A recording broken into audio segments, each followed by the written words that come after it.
In News 10 at 4, your health. Usually when it is this cold and bitter outside, if people want to exercise, they head straight to the gym. But there are people who want to be outside, and there are opportunities for them to do that. And joining me now is News 10 at 4, your health and fitness consultant, Dr. Mike Ormsby. Thank you for joining us. Thanks for having me again. Now, I know that there are people who want to be outside, and we know because we got this email right after our segment last week with you. It says, I have not been able to locate any clubs except for historical walks, and obviously he wanted to do faster than stop by and see a house, right? Is there a way for me to find out more specifics? It would be nice to have a change of pace from the gym. And you have some advice for him, don't you? Definitely, yeah. We talked last time a little bit of how many clubs there are and different areas to get active outside. And it's a really nice way to do it. So this question is wonderful to really hone in on that. And there's an Albany-specific walking club called the New Albany Walking Club. And if you just search a little bit online, you can find some really good information. And they do group walks at different paces.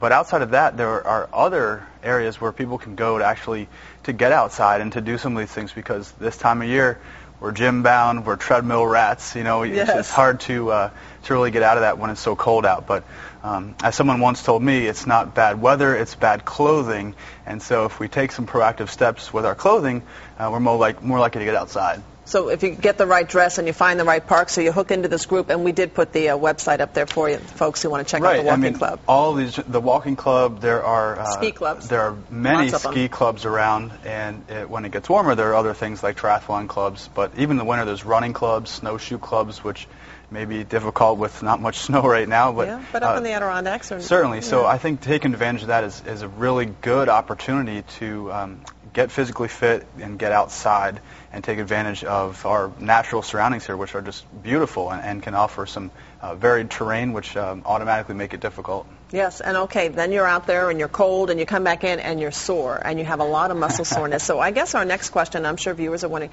what can you do for that muscle soreness? Well, it depends what kind of soreness we're talking about. So if I take the leeway of saying it's a new individual just starting into an exercise program, and some muscle soreness is going to be, it happens. It happens and it to feels everybody. Good because you think, I did something. Right, so we need to distinguish between a soreness that is going to be problematic and a soreness that's natural.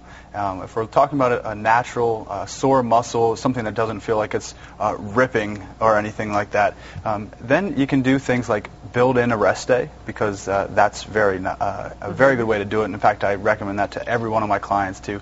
If you work out hard, you need to incorporate rest, because that's really how we recover, because the exercise is really tearing our muscle apart physiologically, and we need to eat properly, which is another way to do this, with the proper amino acids, protein, carbohydrates, and fats, and that'll really help to replenish our muscle and help that soreness. And now, real quick, we're going to run out of time. Hot or cold, anything like that would help with muscle soreness, or no? You certainly can. It's hard to get people to exercise. First of all, it's even harder to get them to ice down afterwards. Yes.